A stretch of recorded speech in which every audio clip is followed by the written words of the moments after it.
मर्द को भी दर्द होता है। The law needs to protect men. देखो सुनो, मेरे को जाना से कोई दिक्कत नहीं है और मैं तो फिर जाना चाहता हूँ, ठीक है, लेकिन मैं फिर भी ये कह रहा हूँ कि देखो मर्दों का सोचो, प्लीज सोचो। ये सारी बातें गलत है कि लड़की की नहीं सुनी जाती है। एक बार आप मेरी भी तो सुनो। आपने वहाँ पे सारी बातें सुन ली हैं, एक बार मेरी भी तो सुनो। मैं क्या बोलना चाह रही हूँ। ગળામાં ફાંસીનો ફંદો, હાથમાં મોબાઈલ, આંખમાં આંસુ અને માનવ શર્માનો છેલ્લો 6.57 મિનિટનો એ વિડીયો. કદાચ આ બોલતી વખતે તેની વ્યથા અને એ પુરુષ જાતના આંસુઓનું વર્ણન એટલી હદે નહીં કરી શકું, કારણ કે એ વિડીયોમાં જોયેલા માનવની વ્યથાને શબ્દોમાં વર્ણવી અસંભવ છે. આપણે કહીએ છીએ કે મર્દ કો કભી દર્દ નહીં હોતા, પણ આ વાતથી હું સહમત નથી. મર્દ કો ભી દર્દ હોતા હૈ. અને આ વાક્ય મારે એટલે બદલીને બોલવું પડ્યું કારણ કે ફરી એક સુભાષે જિંદગીનો જંગ હાર્યો છે. ફરી એક વખત પુરુષ સ્ત્રી સમક્ષ હારી ગયો અને મોતને વાલું કર્યું છે. આપણે સ્ત્રીને શક્તિનું સ્વરૂપ માનીએ છીએ, પણ સ્ત્રી મોતનું કારણ બને તે કેટલું યોગ્ય કહેવાય? હજુ થોડા સમય પહેલા AI એન્જિનિયર અતુલ સુભાષે પત્નીના ત્રાસથી જીવન ટૂંકાવ્યું હતું. તેવી જ ઘટના ઉત્તર પ્રદેશના આગ્રામાં બની છે. પત્નીના ત્રાસથી કંટાળીને એક IT કંપનીના મેનેજરે આત્મહત્યા કરી લીધી છે. રડતા રડતા વિડીયો બનાવ્યો અને તેણે આપવીતી વર્ણવી છે. નમસ્કાર, આપની સાથે હું ભગવતી વિશાવડિયા. નામ અને ગામ બંને અલગ છે, પરંતુ વ્યથા અને વ્યક્તિઓ સરખા છે. ઉત્તર પ્રદેશના આગ્રાથી હૃદય કંપાવતી આ ઘટના સામે આવી છે. IT કંપનીમાં મેનેજર માનવ શર્માએ પત્ની પર આરોપ લગાવ્યો અને પછી ફાંસો લગાવીને આપઘાત કર્યો. આ કેસે તાજેતરમાં જ બનેલા અતુલ સુભાષ કેસની યાદ તાજા કરાવી દીધી છે. સોશિયલ મીડિયામાં માનવ શર્માનો રડવાનો વિડીયો વાયરલ થઈ રહ્યો છે. આ કેસે વધુ એક વખત પુરુષોના હકની ચર્ચાને સોશિયલ મીડિયામાં તેજ કરી દીધી છે. જોકે માનવ શર્માની પત્ની નિકિતા સામે આવી છે અને પોતાની વાત રાખતા કહ્યું છે કે કોઈ મારું પણ સાંભળી લે, જે દેખાઈ રહ્યું છે તેવું નથી. સૌથી પહેલા તમે વિડીયો જુઓ, જેમાં તે પોતાની જિંદગીથી જે આખરી પળો છે તેની વ્યથા વર્ણવી રહ્યો છે અને પુરુષ જાત માટે સંવેદના બતાવી રહ્યો છે. The law needs to protect men, or otherwise there will be a time that there will be no men. कोई आदमी बच्चे का ही नहीं जिसके ऊपर तुम इल्जाम लगा सको.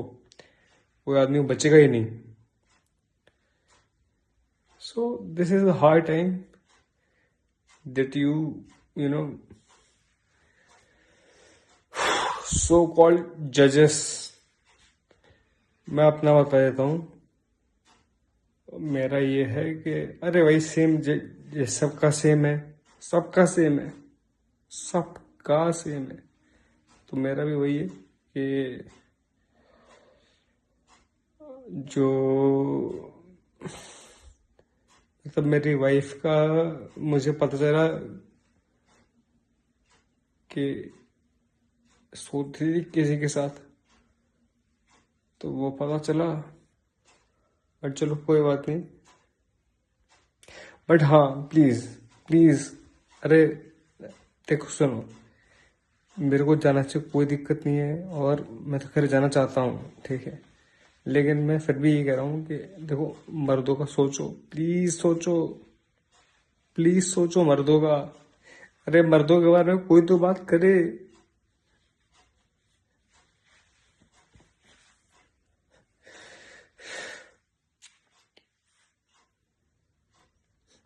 मर्दों के बारे में कोई तो बात करे.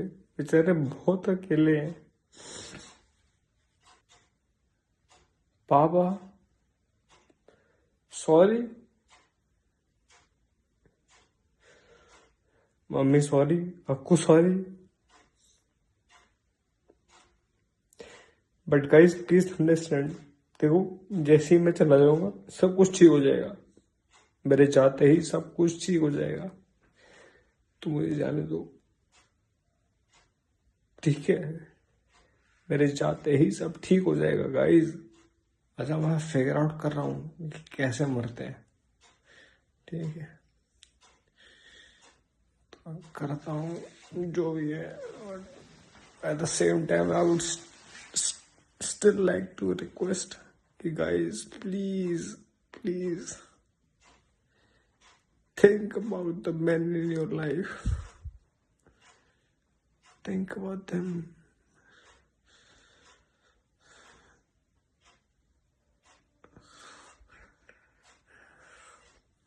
और मैं तो खैर देखो सुनो, मेरे कोई वो मत है ना, I have always been a quitter, you know, I have always, मैंने सुसाइड पहले भी अटेम्प्ट किया हुआ है बहुत सारा, मेरे को मत कुछ वो करो, ठीक है, but you guys take care of yourself.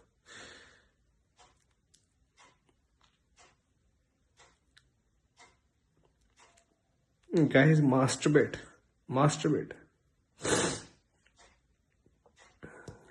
Masturbation is still good,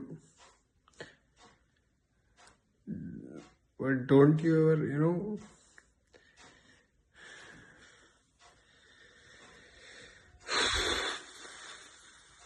चलो ठीक है, पीस आउट. अरे कुछ फर्क नहीं पड़ता साला, तुम्हारा लॉ एंड ऑर्डर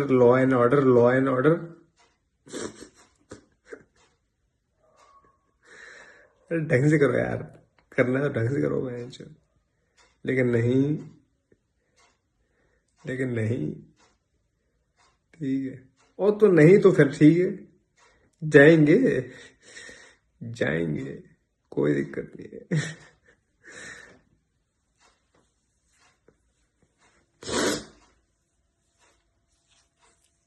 हाँ, बस इतना मैं कहना चाहता हूँ कि मेरे माँ बाप को बिल्कुल टच मत करना. Don't touch my parents, do not touch my parents. તેના વિડીયોમાં આપણે જોઈ શકીએ છીએ કે ગળામાં ફાંસીનો ફંદો લગાવીને તે કેટલી વખત ભાવુક થઈ રહ્યો છે. વિડીયોમાં તે કહી રહ્યો છે, હું તો જતો રહીશ, પુરુષોનો વિચાર કરો, પુરુષો માટે કોઈ તો વાત કરો, બિચારા ખૂબ જ એકલા છે. માનવે પોતાની પત્ની પર ગંભીર આરોપો લગાવ્યા અને પછી આપઘાત કર્યો. માનવે કહ્યું કે તેના મોત માટે તેની પત્ની નિકિતા શર્મા જવાબદાર છે. આ વિડીયો હાલ વાયરલ થઈ રહ્યો છે અને હવે માનવની પત્ની નિકિતાનું નિવેદન પણ સામે આવ્યું છે. તેની પત્ની નિકિતા શું કહી રહી છે તે પણ સાંભળીએ. अभी मेरे पति की डेथ हुई है, सुसाइड किया उन्होंने, और वो मुझे मेरे घर पे छोड़ के गए थे जिस दिन उन्होंने सुसाइड किया था. और मैंने वीडियो देखा है उनका, उन्होंने आरोप लगाया कि मैं अपनी वाइफ की वजह से ये सब कर रहा हूँ. लेकिन मेरा वो पास्ट था, जो भी सारी चीज़ें थी वो शादी से पहले की थी, शादी के बाद की कोई भी बात नहीं थी. और ये वाली बात सुन के, वो ड्रंक भी बहुत करते थे, ये वाली बात सुन के उन्होंने हल्ला मचाना स्टार्ट किया, अपने आप को हार्म किया. 2 बार 3 बार फांसी लगाने का ट्राई किया.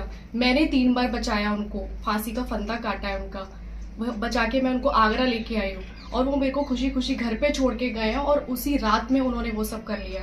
मुझे भी मारते थे, मुझे भी गुस्से में ड्रंक करके धक्का मुक्की, हाथ काटना, सारी हरकतें करते थे उस टाइम पे वो ड्रंक करने पे. तो ये सारी बातें गलत है कि लड़की की नहीं सुनी जाती है.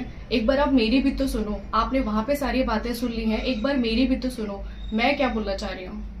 मैंने उनके मम्मी पापा को बताया था कि मानव ड्रंक करके अपनी ये सारी हरकतें करता है, आप दोनों में से कोई एक लोग यहाँ होना चाहिए.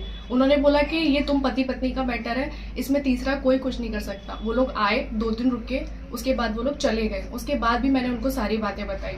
उसकी जिस दिन वो मरा है उस दिन मैंने उसकी बहन को कॉल करके बोला है कि वो फांसी पे है, मैंने फोटोज देखी हैं, आप कुछ करो दीदी, आप कुछ करो. उन्होंने बोला कि तू सो जा, लीव, इग्नोर, कुछ मत कर, वो कुछ नहीं करेगा, मेरी बात हो गई है, वो कुछ नहीं करेगा. उसके बाद मैंने उनके पापा को मैसेज किया कि पापा एक बार आप देख लीजिएगा मानव को रूम में, वो मेरा फ़ोन नहीं उठा रहे हैं. तो और मैंने उनकी दीदी को बोला कि मैं पापा को बता दूं. उन्होंने बोला पापा को कुछ मत बताना. उससे पहले भी उनका मेरे कॉल आया कि मेरे पापा को कुछ मत बताया कर, कोई भी इशू हो मुझे बोल. इसलिए मैंने रात में उनको कॉल किया. मैं चीख के बोल रही थी कि वो कर लेंगे, बट मेरी किसी ने नहीं सुनी. अभी ससुराल पक्ष के लोगों से बात की आपने? नहीं, मैं उनके घर पे गई थी जिस दिन मानव की डेड बॉडी आई थी. उस दिन सब कुछ होने के बाद में मैं हॉस्पिटल गई, उनके घर पे गई. जब वो डेड बॉडी उनकी चली गई, उसके बाद में उन लोगों ने मुझे बोल दिया कि तुम अपने घर पे जाओ. उसके 2-3 दिन बाद उन्होंने हम लोगों को घर में घुसने ही नहीं दिया. बोल दिया कि तू जा यहाँ से, तूने मेरा बेटा खा लिया। सारी उल्टी सीधी हरकतें, बदतमीजी करी। और जिस दिन मैं उनके घर पे गई थी, उन्होंने मेरे को धक्के मार के अंदर बोला है, अंदर भगाया मुझे उसकी दीदी ने। નિકિતાનું કહેવું છે કે જે દિવસે માનવનું મોત થવાનું હતું અથવા માનવનું મોત થયું, મેં તેમની બહેન અને તેમના પિતાને કહ્યું અને તે ફાંસી લગાવી રહ્યો છે ત્યારે તમે લોકો કંઈક કરો. તેમણે કહ્યું કે કંઈ નહીં થાય, સૂઈ જાઓ. તેમના પરિવારજનોએ મને ધક્કો મારીને ઘરથી બહાર કાઢી મૂકી. નિકિતાનું કહેવું છે કે મારા પતિએ આપઘાત કરી લીધો છે. તે મને ઘરે મૂકીને ગયા હતા. તે પોતે જ મને ખુશી ઘરે મૂકીને ગયા અને પછી ફાંસો ખાધો. તેમણે હાથની નસ કાપી ફાંસો ખાવાની કોશિશ કરી હતી. આવું એણે એક વખત નહીં પણ 3 વાર કર્યું છે. પોતાના છેલ્લા વિડીયોમાં માનવ કહે છે કે પપ્પા સોરી, મમ્મી સોરી, અક્કુ સોરી. હવે હું વિદાય લઉં છું. હાલમાં આ મામલે પોલીસ તપાસ કરી રહી છે. ત્યાં જ માનવના વૃદ્ધ માતા પિતાની હાલત ખરાબ છે, કારણ કે એક દીકરો ખોયાનું દુઃખ આપણે સમજી શકીએ. પિતાનું કહેવું છે કે તે સિસ્ટમ પાસેથી માત્ર ન્યાય માંગે છે. રડતા રડતા બહેન આકાંક્ષાને કહે છે કે મારા ભાઈને ન્યાય મળે તેવી હું આશા રાખું છું, જેથી કરીને કોઈ અન્ય યુવકને આ પ્રકારનું પગલું ન ભરવું પડે. ન્યાયની માંગ કરી રહેલા માતા પિતા પર શું વીતતી હશે, પરંતુ માનવે કરેલા આક્ષેપ તેની પત્ની પર છે. જીવન સાથી એટલે સુખ અને દુઃખમાં બંનેમાં એકબીજાની સાથે હોવા જોઈએ. કોઈ પણ મુશ્કેલી આવે તો તેમાં સાથ આપવાનો હોય છે. પણ જે પ્રમાણે ઘટનાઓ સામે આવી રહી છે, પુરુષ જાતિના અસ્તિત્વ અને મોતનું કારણ બંને કેસોમાં હાલ તો મહિલાઓ છે. તમારું આ મુદ્દે શું કહેવું છે તમે કમેન્ટ કરી જરૂરથી બતાવજો.